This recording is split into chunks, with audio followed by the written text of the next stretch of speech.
Oh, good day, another vlog na naman tayo, mga kaibigan, mga kabong, So for today's video, meron ako nakitang post dito kay Colonel Busita para sa masa na FB page. Hindi ko alam kung kay Colonel Busita ba to or gawa lang ng mga fans niya. Pero nonetheless, baka mangyari sa inyo tong ganitong klaseng incident at hulugan yung motor mo.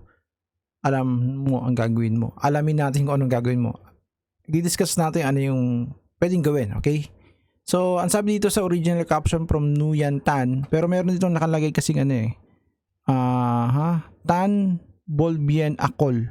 Okay? Yan yung niya, yan yung pangalan nung sa OR, no? Original caption from Nguyen Tan, nag-open ako ngayon ng LTMS portal account ko. Hindi ako na-inform na may nag-renew ng registro ng motor ko noong September 3.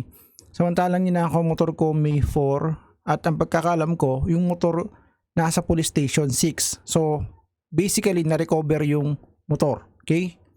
From nanakaw. Okay? So, ilang beses akong nagpabalik-balik doon tapos ayaw ipakita sa akin yung impounding area ng mga motor para to make it sure lang at confirm kung andun ba talaga yung motor ko. So, it means may gumagamit ng motor ko until now. Saan ka kumukuha ng kakapalan ng mukha para mag-renew ng rehistro at gamitin mo yung motor ko na hindi sayo?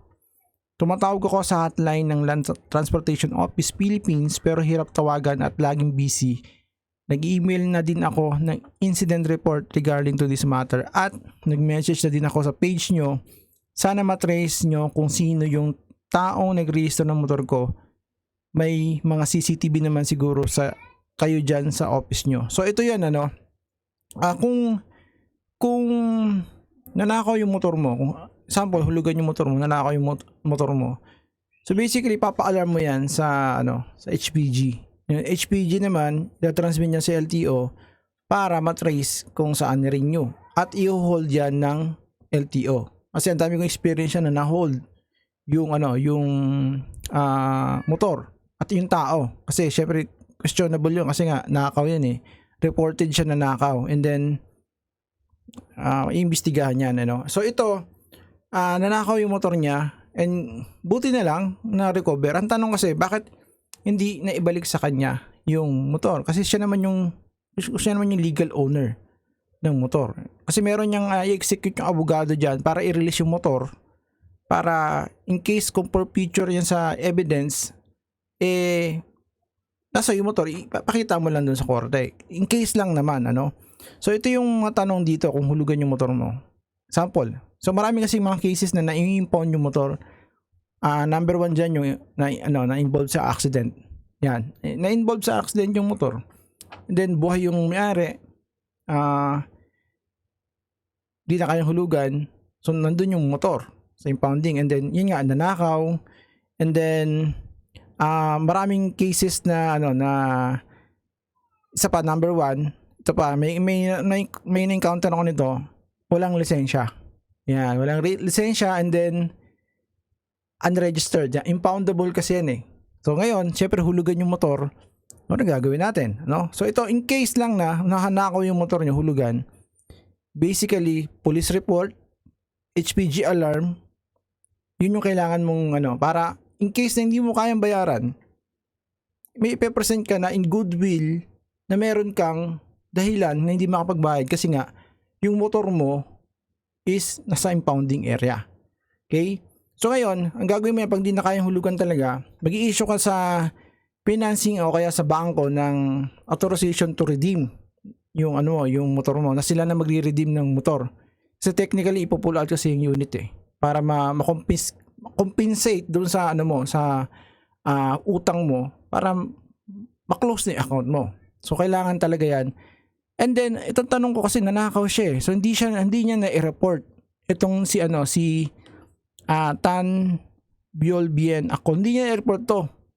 Tapos na-retrieve lang. So maririnig talaga yan. Maririnig talaga yan kasi nga wala namang siyang alarm. Ito yung pagkakabasa ko dito sa na to. Then alam naman natin sa sa gobyerno, lalo sa LTO. Pag clear naman yan sa system nila, i-go nila yan. Regardless kasi ngayon parang si Rapi Tulfo, no, si Senator Rapi Tulfo, sinasabi niya na kailangan yung owner yung yung magre-rehistro, no. Pero paano pag senador, no? Paano pag vice president, paano pag presidente yung nakapangalan? So sila pupunta doon, which is hindi naman applicable yon. So sabi nga, pag batas applicable, supposed to be sa lahat, no. I doubt kung si Senator Rapi Tulfo pupunta doon sa LTO para mag-renew ng kanyang sakyan. So yun yung gagawin natin, kung hulugan yung motor nyo, secure yung police report, and then ipa-alarm nyo, kasi may mga copy naman yan. Kung sakaling sisingilin kayo, meron kayong dahilan bakit di kayo makapagbayad. Kaya mahalaga talaga pag nag-a-apply ka pa lang, kasi pag ni-review kasi yan sa kasi may i-reviewin niya ng financing, may mga department dyan na nag-review. Kung kaya pong bayaran, talagang sisingilin ka talaga dyan. So, during pag-apply mo pa lang, wag ka magyabang, wag mo sobrahan yung wag mo sobrahan yung source of income mo, kaya may ganito kami ganyan. So, pag tingin nila sa application mo, talagang kanyan, habulin ka talaga nila, no? A small claim, ganyan. So, harassing ka, may mga collector pa naman na, especially pag mga baguhan, talagang yan, masigasig talaga maningil yan. So kung ako sa'yo, mag-apply ka pa lang, yung yung sakto ka lang, I mean, may sobra kang 3,000, 4,000 dun sa competition para pumasa. Para pagtingin nila sa application mo, di ba? Actually, biya din naman yung mga taong sumusobra-sobra yung, yung source of income Iba talaga, mayabang lang talaga. So yun, ang advice ko sa inyo, mag-apply pa lang kayo, i-share to nyo na agad na sakto lang. Okay, sakto lang yung source of income nyo, yung tama lang. Huwag nyong, kasi may mamanahin kang ganito, kasi may business kayong ganito, ganyan. So, saktoin mo lang, okay? So, yun yung mahalaga, pag na-impound, i-document nyo agad, okay?